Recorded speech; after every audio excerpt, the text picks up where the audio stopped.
Starting part 2 of my off-grid installation, I'm going to start installing this EG4 3000 inverter.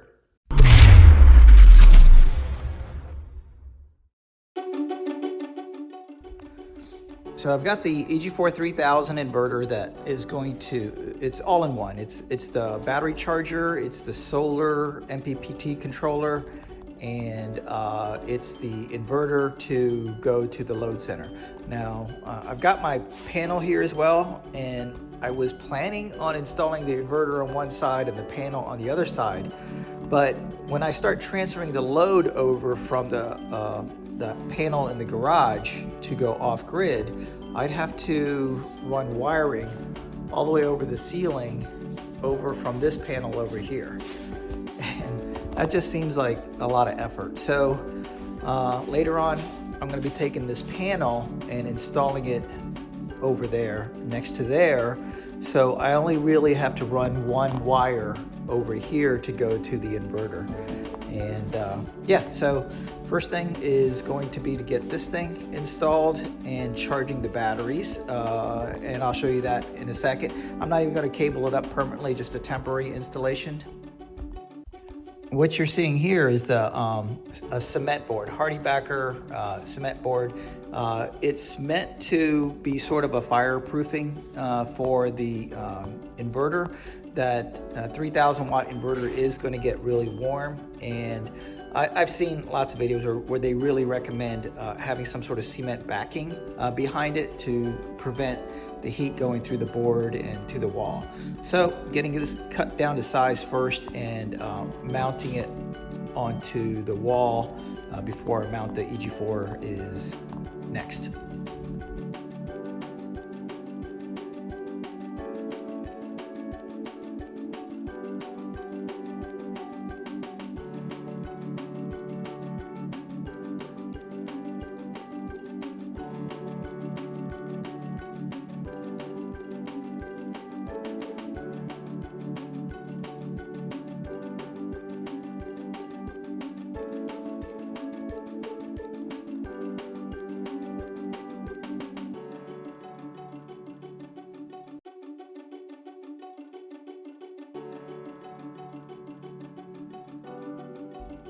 Okay, so here's where we're at right now. I have the access panel off over here. I actually had a pain in the butt trying to get this off because the screw that was on this side was stripped. And this is a refurbished unit, so they had nicely stripped it for me, and I ended up having to drill out the screw. So that was thrills, and my plan right now is this needs input, a 30 amp input from the breaker panel for the house. That's so that it'll charge the battery whenever the sun is not shining from the solar. I am not ready to do that yet, so I just temporarily put this little plug on here, which I'm going to plug into an extension cord to charge the battery. This is going to go to the battery. This is a 6 gauge wire. I don't have the ends on it yet. It's eventually going to be a 4 gauge wire. This is the 4 gauge wire that came with the unit, but they don't have the right connectors on there yet, so I got to put the connectors on there. But temporarily, just to get this battery charged, because it's pretty much dead almost from the BMS operating on it, I'm going to go ahead and put some ring terminals on here, attach it to the battery, plug this into the wall outlet so it can start charging using house current, and go through this panel and start setting up everything on here before I actually hardwire in real electricity from my panel over there. Yep.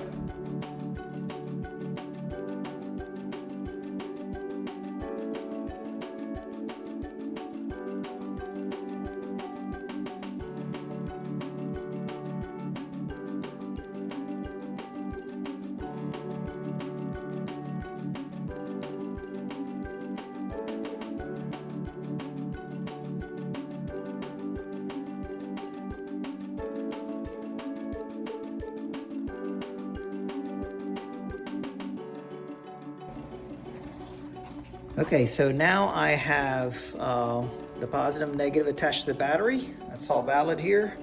And I've got the AC input, because there's no solar, connected to an extension cord. And you can see this thing's now coming alive. It's seeing 117 volts, 115 volts. This is the AC input. It says AC output 0, of course, because we don't have any load. And you can see it's doing a charge of the battery right here, starting to charge already.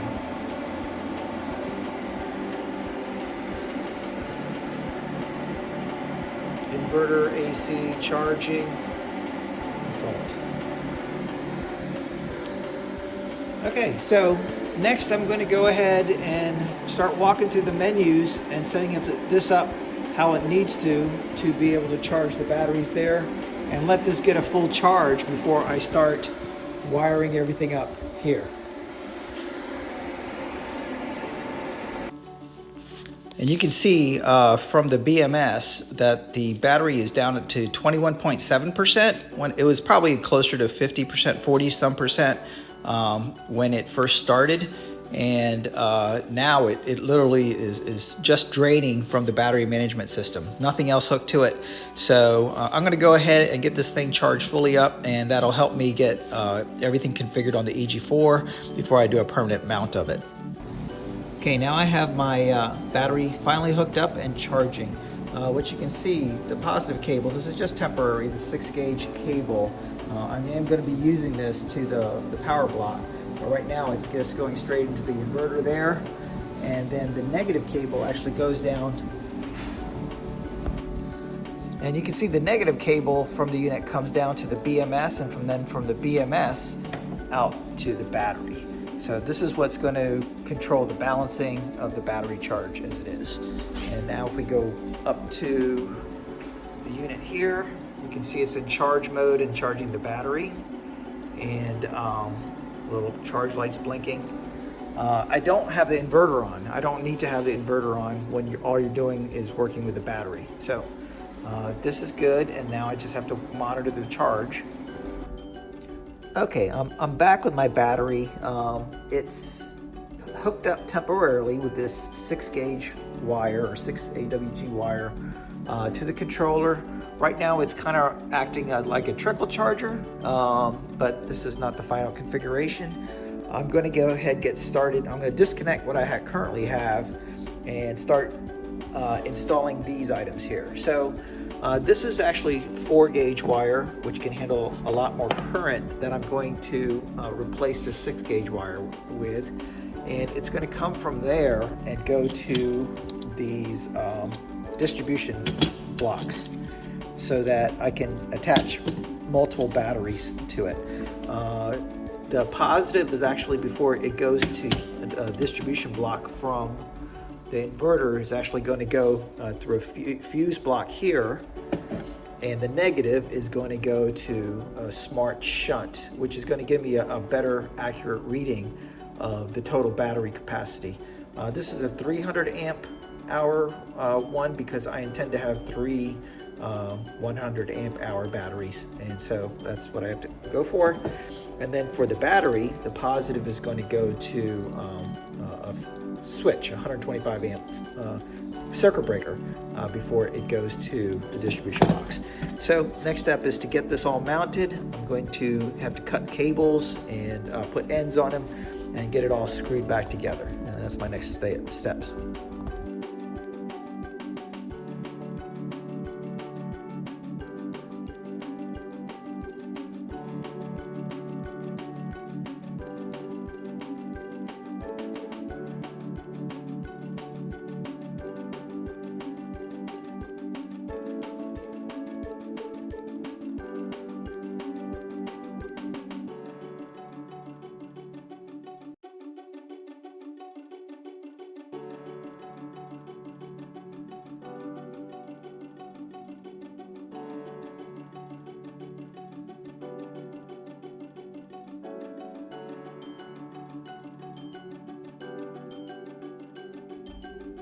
Okay, so we're finally all hooked up again, and what you have is our positive lead coming off of here, going over to our breaker switch, going up and over to our little distribution block over here, and it goes off of there into a fuse and then into our inverter.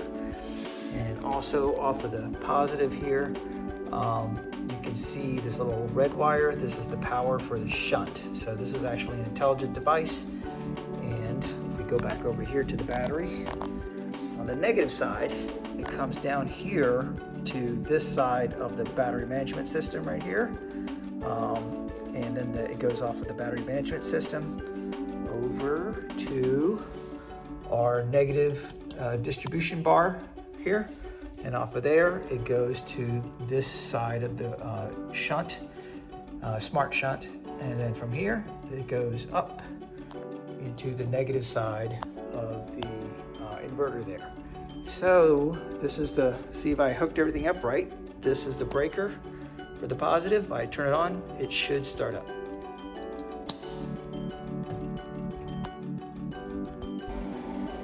Okay, and we see it there, it's charging again. A little charge light's blinking and the battery's going. So we're essentially back to exactly where I was before. I put all this stuff in there, but these are all required for the final setup, so that we could add 3 more batteries to these things. This will be a fuse for 300 amps, and this will be the shunt to manage the batteries. Next step is going to be taking this temporary cable power and running a 30 amp power from over the ceiling from the breaker panel over there. So that's the next project. Okay, next to this panel, my 2x4 is right here. I found the exact line for it, and now I'm going to cut a hole to install my other panel.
Okay, so I have my original panel here. This is from the grid.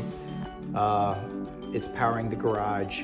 And what the plan is going to be is from this panel I'm going to put three 30 amp breakers into here, which is going to go up and out, over, and feed my first inverter that I have installed, and then eventually two more. That's the total I'm going to need. That's for off-grid, or for grid power, for whenever I don't have solar or battery. And then this panel here is going to be the off-grid panel. So it's not going to get any kind of electricity from here to here, but there's going to be three 30 amp lines that come from the inverters that are over there, over into here, into three 30 amp breakers. That will be the power source for this.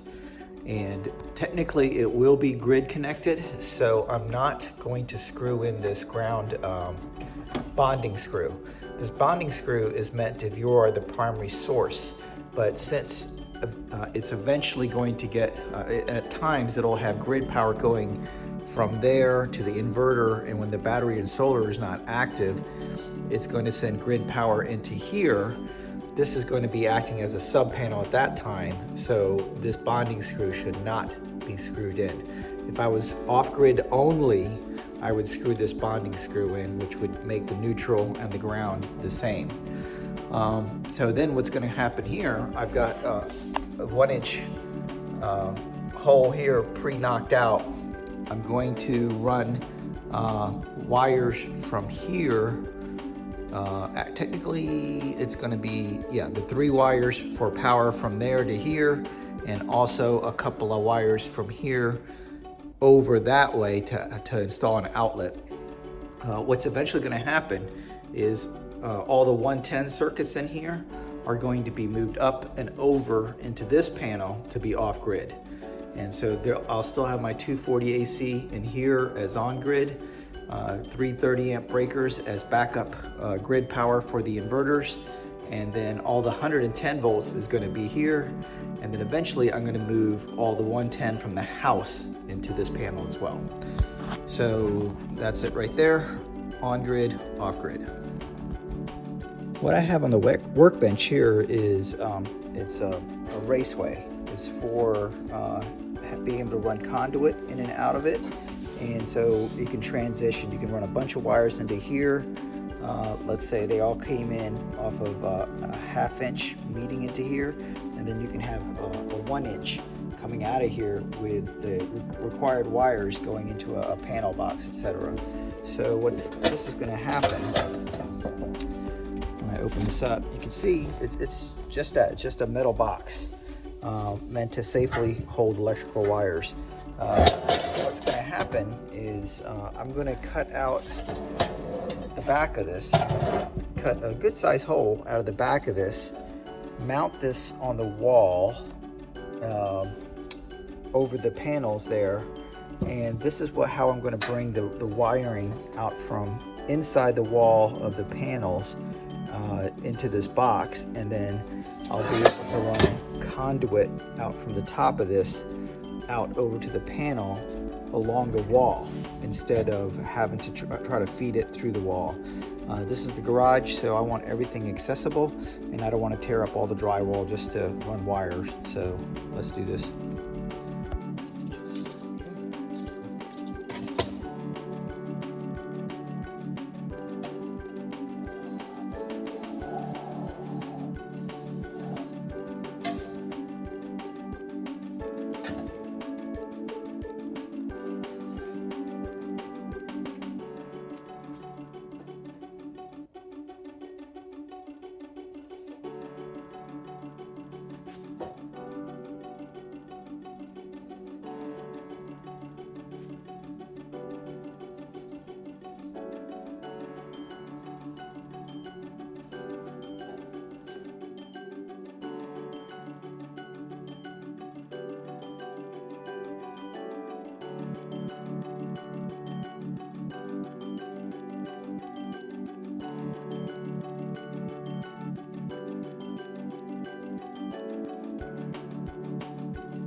Okay, so now you can see the finished raceway up there.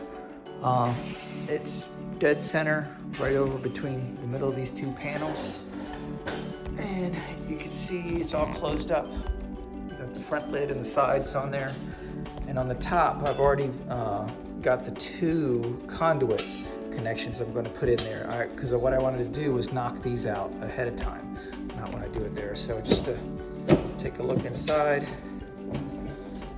it's just a box. And the holes that I had cut, I got the grommet, rubber grommet stuff, and I put it across there so that the sharp edges wouldn't be cutting anything. And next is going to be running cables for power from down there into this box, and from up down here to this box here, and up and out. And yeah, so that's next on the list. Close this up. All right, ready to go.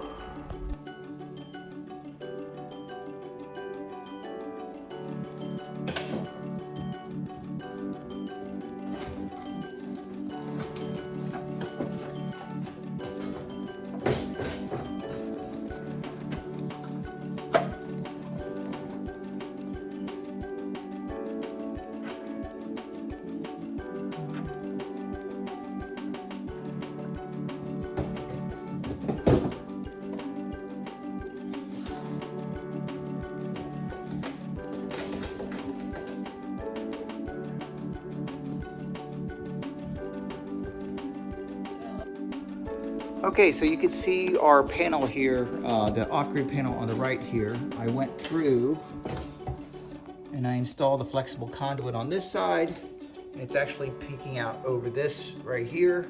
So all the wires will come into this raceway, and then it's going to go out of the raceway through here, and I'm going to route this flexible conduit out over to there.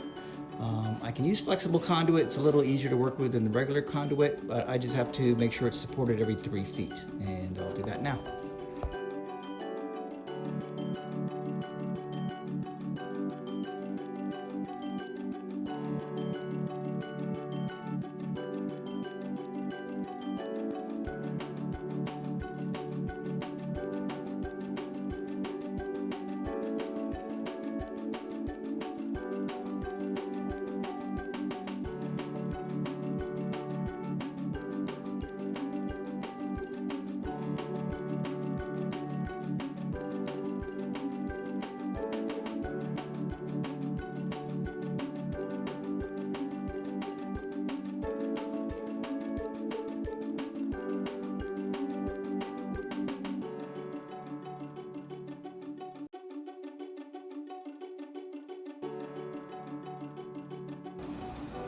So I've got the 9 wires run through on this side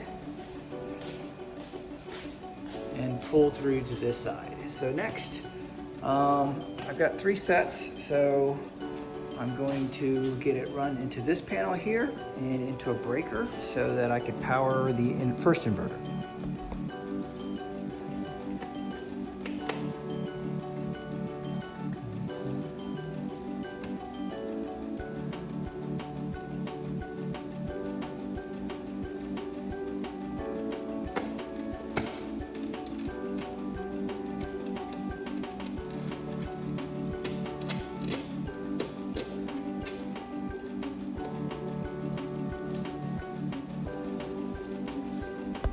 Okay, so this is the 9 wires, 9 10-gauge wires, 3 sets of 3 that are for the power from the main panel to the inverters.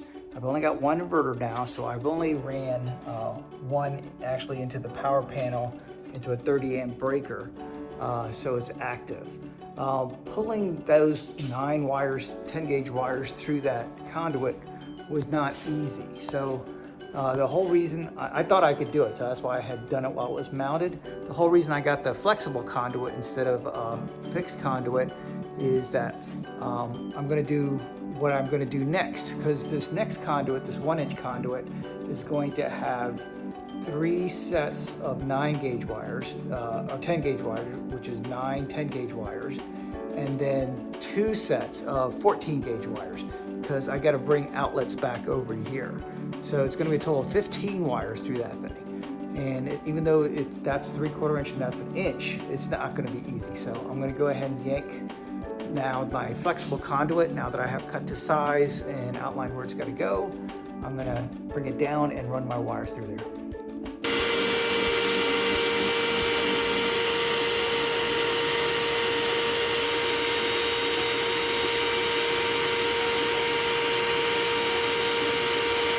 So next I'm going to lube this up with some petroleum jelly and start yanking it through here, and then I'll be able to mount it back up on the wall.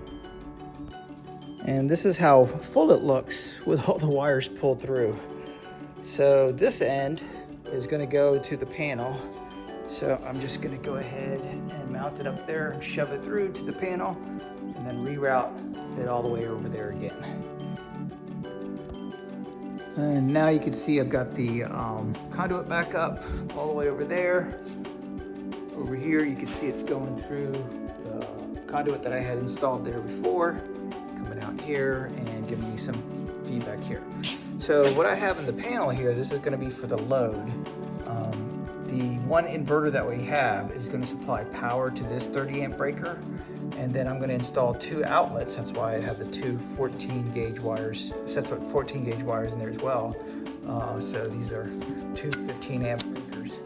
And so my plan is the 30 amp breaker here is going to power everything in the garage. So as I start moving circuits over, they're all going to go on this side. I could actually add on this side if I need to, but I thought it would be neater to go this way. And then when I get the other 2 inverters installed, that's going to give me another 60 amps. So they're going to connect to this, and then I'm going to run a 60 amp breaker in here that'll go out to the house, to the panel that's there. And that'll add the house into the circuit as well. All right, so time to get started cutting off this wiring and getting it all wired in place. And also on the other end, on the inverter side, you can see I've got the wires run out to that one over there. This is going to the inverters from the live panel, and this is going to the off-grid panel. And I'm going to be able to break this out here. The whole thing about this raceway is now that one bundle that all came up in here is going to come into multiple bundles. The 30 amp wires are going to come down here. For the next 2 inverters, I'll be running them down, and then the outlets will be coming out there as well. Now I've got all my extra wires, my future wires, all bundled up nice and neat and separated. This is pretty much all ready. The 30 amp wires that I need to go from the inverter have already been routed down through here, ready to hook up. So these wires here, which are coming out of here, is actually 30 amps coming from the grid power into the inverter. And these are going to hook up right next to it, and it's going to be 30 amps coming from the inverter back into the off-grid panel. And then that's what's going to route the power, whether it's from the battery, solar, or grid, over to the off-grid circuits. But before I do that, I'm going to go ahead and do the outlets. I need to install an outlet over there and an outlet over there. And that's actually going to be off the grid power for my freezers.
Okay, so I have the conduit run between the raceway and the first outlet, and I'm gonna check to see if I have enough wire, which I probably won't. If I don't have enough length on this wire here to run all the way down to that outlet box there, I'm gonna clip this off in here and get additional wire and splice it in and run it over there. Because that's one of the things about this raceway is I can splice wires inside there. So time to check that out next. Okay, so now you can see I've got 2 new wires ran through from this side. I've actually had this 14AWG for a while, and then I had to go buy a new one over here. Ran it through the conduit sticking out there, and I'm gonna splice it into the previous wires that I ran from the breaker box, or the off-grid panel. So you can see this one of the 14 AWG lines I've got spliced already. And the way you splice these things is you can see the 2 blacks right here. Simply just going to put one there, and then you push it on until you get it all the way through.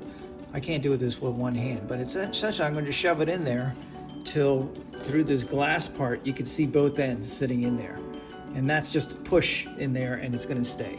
So I'm going to do these 2, and then they'll be spliced in, and then I have to go back down there and run the rest of it that way, and then add the outlets, and that'll be done. Okay, now I got that final leg run. I've got the wires trimmed off, so the one that comes here, you can see it's passing through over there, and I've got this one cut off and ready to put the outlet on, and the same thing on this side. It terminates here, and the wire's ready to put that outlet on, and you can see on this end I've got it capped off, so it's all closed up. So next is get the outlets on, and this part is done before I move to power up the inverter for this.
So I actually have everything all put back together, and right now what you can see on the inverter is that it has 124 volts coming in. This is coming in from the grid power. It's doing bypass mode and straight to the load and outputting 124 volts to the load. The load is being right now my floor standing AC unit right here. So this is all fine and dandy. It's also plugged into the condensate pump, so when this dehumidifies, it's going to dump it to there and pump it out. But this is my load string. My freezer's going to be plugged into there. So what I'm going to test really quick is that the way I have it set up right now is that since I don't have any solar panel input, this could take 3 different inputs: solar panel, grid power, or battery.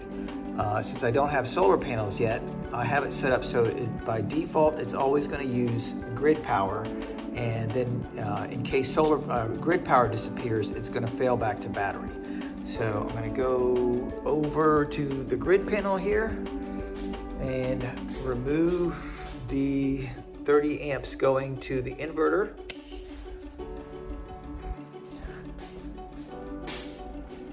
You can see that the grid power is no longer there. It's no longer supplying to the load. And you can see that battery, this guy's sitting right here, with my makeshift protection. My battery is now powering the load here. So we're putting output as 120 volts. There's no input from grid or solar. This would show solar if it was coming in. And then we go look at our load, and it's working just fine. So my first phase is complete. I have this set up as a battery backup for my freezers that are going to be there pretty soon. And then next step is going to be to install solar, so that it actually is going to start saving money. This is actually costing me more money because it costs electricity to run this inverter as well. So next step is going to be solar, and in the meantime, while I'm saving up $1,200 to $1,400 for solar power, I'm going to do something for my lithium batteries here. I've always been kind of hesitant about lithium batteries, but what I'm going to do is install a fire suppression system, fire sprinklers. So in the ceiling here, I'm going to install fire suppression so that if by any chance these things do blow up or catch fire, it's going to trigger sprinklers, and sprinklers going to at least contain it and put it out here.